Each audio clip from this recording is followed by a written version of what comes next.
Yo, what is going on, everybody? It is Grip and Rip Sports Cards back here with another video for you guys today. And in today's video, we're going to be discussing the print run. Yes, that is right. We have a print run number for 2024 Topps Series 1. We're going to talk all about it, the good and the bad that is associated with this number, because I do believe there is some good and there is some bad. So we'll talk about it in this video. So before we get into that, thank you so much for joining me in this video today. Can we get a minimum of 100 likes on today's video? As that is the best way you can help me grow this channel, is by hitting that like button to show your support for all the content that we do make here on a daily basis here on the channel. And speaking of growing the channel, we are doing a giveaway. We're giving away hobby packs of baseball cards once we hit 8,000 subscribers. All you have to do to enter is be publicly subscribed, like this video, turn on the post notifications for all the content you see on the channel, and last but certainly not least, leave a comment in the comment section on what you are looking forward to this baseball season in 2024, and I will pick the winner once we hit 8,000 subscribers. So there's that. We're getting closer and closer to 8,000 by the day, so hopefully, I know we're only a couple days away from Series 1, but if we could hit 8,000 maybe in a month's time or so, that would be great. I think we could definitely do it. The growth on the channel has been very good the last, I would say, 3 weeks to a month. So, thank you for all of that. Like, 2024 is off to a crazy start already, and we have just really started the new year. We're only 5 weeks into the new year, and I can already tell you, we are off to a great pace in 2024. My goal for the end of 2024 is 10,000. And I think at the pace we're at, we are going to smash that number, and we're going to do great things this year. So, love to have you on the ride if you're brand new. And last but not least, channel memberships are available. Get them on in. I'm going to be starting to do exclusive videos next week, once a week starting next week, from eBay unboxings to discussion videos like this, but stuff I typically don't talk about and things like that. And what else? Blaster box openings. Of course, Series 1, we'll start doing those when Series 1 comes out. So that should be all fine and dandy there. So would love to have you. Shout out to all my channel members watching this video. And let's get into it. So of course, we start every video by counting down the days till Series 1. And that number, I do believe, let's see, Sunday, Monday, 4 days. I forgot what day it was for a second. We have 4 days till we are at the Series 1 finish line, right? You see, I'm excited, right? I'm excited. A lot of people tend not to be. I could see why. I could definitely see why. After this video, we're going to talk about the print run. And it is very, there's some good and there's some bad. That's the best way I could describe it. So let's just get into it, right? So Before I actually even get further, I just want to say this for a second. Not even related to the video, but look how cool these custom cards are, man. I have a O'Neill Cruz and a Paul Skeens custom card right there. A lot of people asked me if they were customs. Yes, they are customs. They were made by a guy named Gary Mills who watches every video. He's actually going to start selling custom cards. So if you want a card like you see with the Paul Skeens, I have a Kutch card right here as well off to the side, but if you want a custom card, he's actually going to start selling them. And for anybody who wants one, all he asks is you just give him the name of the player, right? And he goes to town. Great work. This is some pretty cool stuff. Look how cool they are. It's so cool. And I'll even show you the Kutch one. Here, I'll show the Kutch one as well. There is the Kutch one right here as well. Awesome stuff from Gary. If you want one, I think he'll probably look at the comment section. So if you have a favorite player in mind, or a Series 1 player like, Ellie De La Cruz or Jason Dominguez or Henry Davis or something like that, he'll make one for you. I'm sure he will. So that's pretty cool. I just wanted to give him a shout out to that because I just got that in the mail today. So I just wanted to shout that out before I got any further, right? So let's talk print runs. So let's cut to the chase. I'm sure a lot of you guys want to know the official print run. of Series 1. I'll call it semi-official.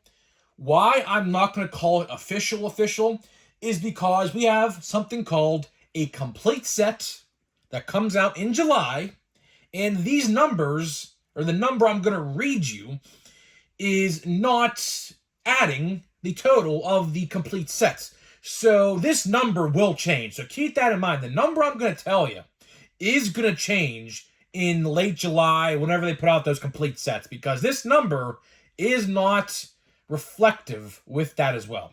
So, without further ado, I know a lot of you guys are probably going to click off the video after this, but either way, I'll tell you the number anyways right now.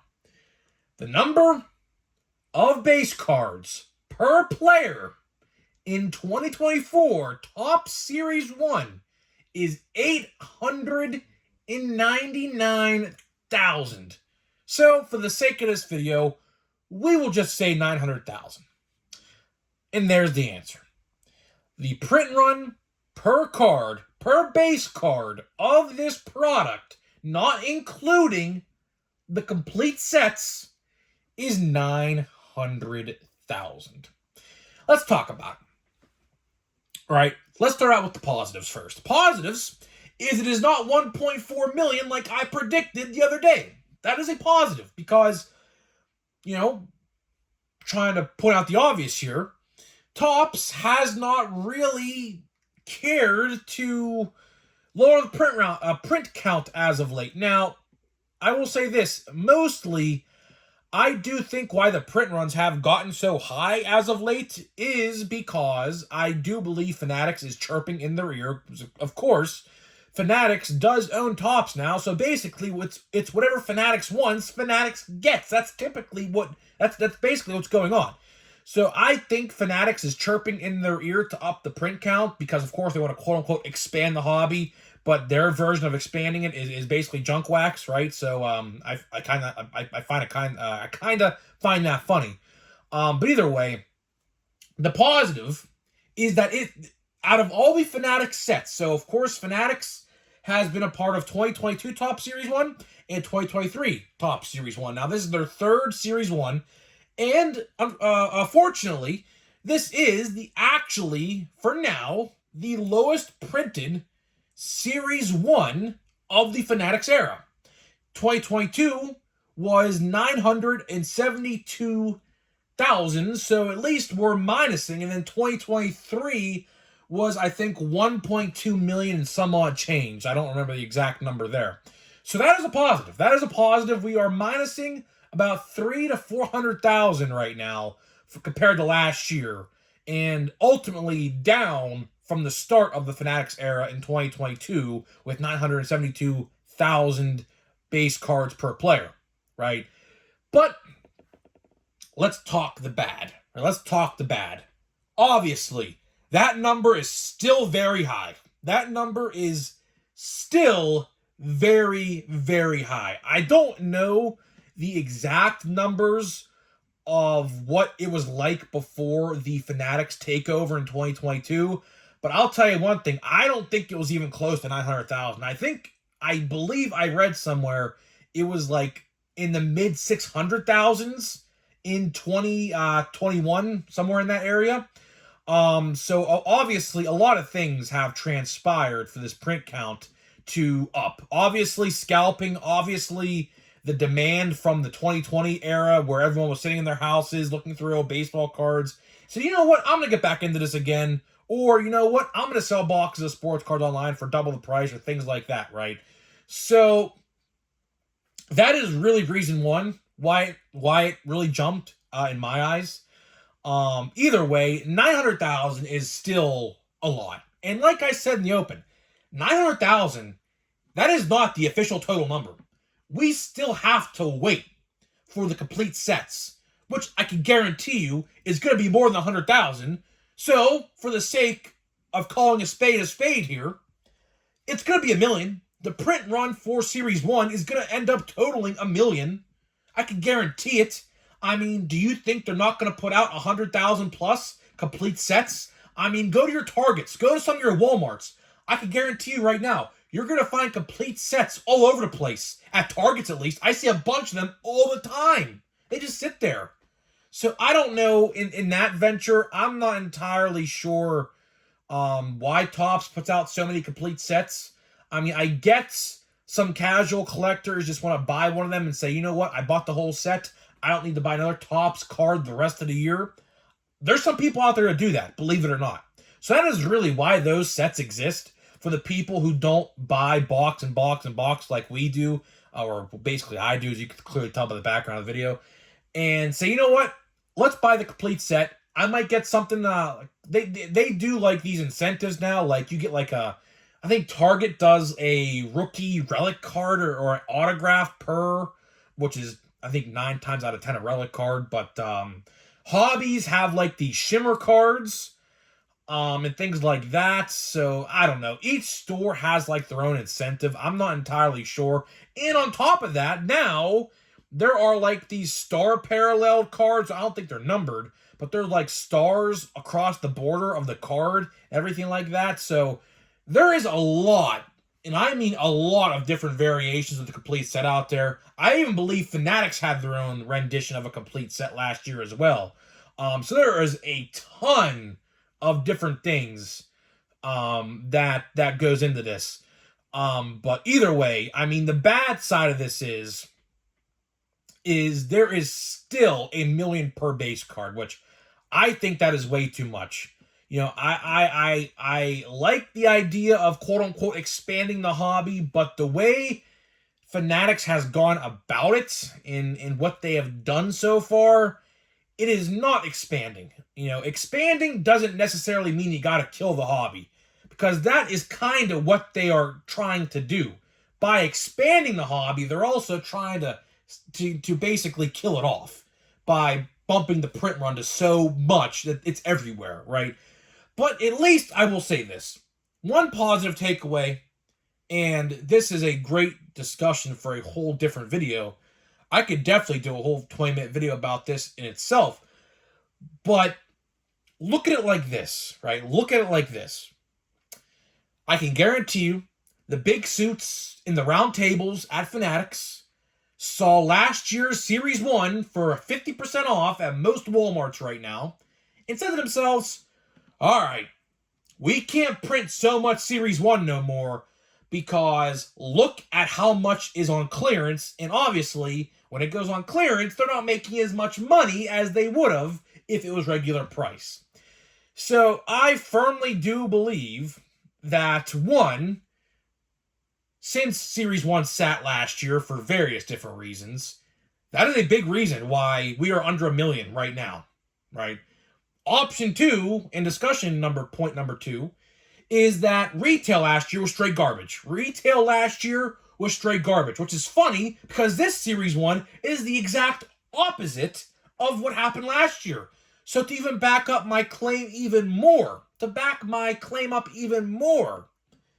I do think the people over at Fanatics, the big suit guys and the round table guys, I think they saw last year what happened with Series 1 and said to themselves, okay, let's fix this up. Let's try to pump out less Series 1 retail and make it better at the same time, and let's see how much money we make compared to this year. I think that is exactly what happened. But I truly don't know. Obviously, I don't work at Fanatics. I wish I did, to be honest with you, just to understand what's going on over there so I could actually, get some more productive videos out for you. But I don't know. I wish I did work over there. I did. Because some of the decisions they have made, I will say, some of the decisions they have made over the course of the last 2 years, and this is, of course, going on to year 3 now, starting 2024, have really been piss poor. There have been some very poor decision-making things over there over the last couple years. And hopefully this is the start of something new. Because, if I am Fanatics, they're going to, of course, in their investor calls and things like that, they'll probably tout, we've made more money than ever before, yada, yada, yada. But at the same time, look how much product is out there right now on clearance. Look how much product out there right now in Walmarts, Targets, Myers, even card stores isn't selling. And I'm looking straight at you, Plain Jane Heritage and Plain Jane Heritage High Number. There needs to be more incentives. There absolutely needs to be more incentives. For example, going forward with Plain Jane Heritage, since it is so plain Jane, I think they should start including one guaranteed autograph per box, as well as the relic that you pretty much get in every single box. You gotta spice it up. You got to. Even with retail, you gotta put something in there to have people go and buy it. I know Monster Boxes of Plain Jane Heritage have the blue sparkles, but do I really want to shell out 50 plus bucks? Because that's how much one of those boxes are. 50 plus bucks. Do I want to shell out 50 plus bucks for 3 shimmer cards that I could easily do a pick your card eBay listing and buy my own card, the one that I wanted? You see what I mean there? Same thing, we could use another example. Stadium Club. I know Stadium Club is known for its pictures. I get it. But really, there is no parallels. People buy cards, really, to chase parallels. Really, I mean, look at it here. All these different sets that have sat over the last couple years, and I'll even throw 2023 Top Series 1 into this conversation. What is the same thing all of these have in common? Plain Jane Heritage, Plain Jane Heritage High Number, Stadium Club, Series 1 2023. What other sets? I know I'm probably missing some more. We'll even go as far as saying opening day, although that set is extinct. What did all of those sets have in common? I'll do you one better. Bowman Platinum. A lot of people don't like Bowman Platinum. I think that set is most certainly going to get axed sooner rather than later, to be honest with you. What do all these sets have in common? There really is no chase of parallels in retail. There isn't. There just isn't. Why did Chrome sell so well? A chase of the MVP buybacks. Why did, this ain't a retail set, why did Bowman Draft sell so well? It just had great stuff in it. I'll do you one better. Why did regular Bowman sell so well? The boxes were juiced. I mean, seriously. I opened 3 blaster boxes last year of last year's Bowman product, and 2 of the 3 had an autograph in it. Which I think the odds someone broke down are 1 in every 4 boxes in retail contained an autograph, which was better than the hobby box version. Price per autograph and everything like that. So really, it's just, what comes down to it is, if there's no parallels in the product, people aren't going to buy it. And I think Topps and Fanatics have finally figured that out, and hopefully, just hopefully, we get some change. Like I've said before, and I'll say it again to wrap this video up, I think big change is on the horizon. I do think this is the start of change in the hobby for the better. For the better. We have to wait and see. This is just step 1. Of course, the print run is still going to be in the millions. I get it. But it's sure hell of a lot better than 1.3 or 1.4 or 1.5 million. I will say that. Of course, Series 2 and updates have lower print counts than Series 1, so I'll have to wait and see on that. But still, it is a good step in the right direction. It is a good step in the right direction. Hopefully, this is the foundation for good change. Now, Topps, the ball is in your court to produce more change for the better and build off what we already have going. So hopefully that's what happens, and that is all I'm going to say, because that is it. That's all I got for you in this video. So, like I said in yesterday's video, we're going to open a Plain Jane Heritage High Number hobby box in a span of like 3 or 4 days. I am trying to clear out all of my 2023 and 2022 stuff for the most part, and I still have a bunch of like retail stuff unopened, like some Bowman Chrome stuff and things like that, but I think I'm going to leave those sealed, to be honest with you. I think I am. I'm not entirely sure what I'm going to do there on that. But I have to try to figure out how many packs I can open a day. I think I'm probably going to do like 4 packs a day. So look at this. This is pretty cool. Jim Cat, I believe that's his name. Throwback card, of course. That's pretty cool. But either way, pack 1 here. Here's the thing. I don't know how many packs I could open a day, because Topps has still not sent me my, what's it called? Tony Kemp. Apparently, the Pirates are in on him. what's it called? Topps has still not sent my verification for shipping.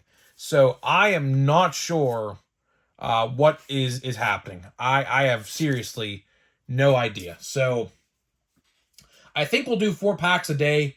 That is about a week's worth of packs. I can't, unfortunately, get to my hobby store on Wednesday, unfortunately.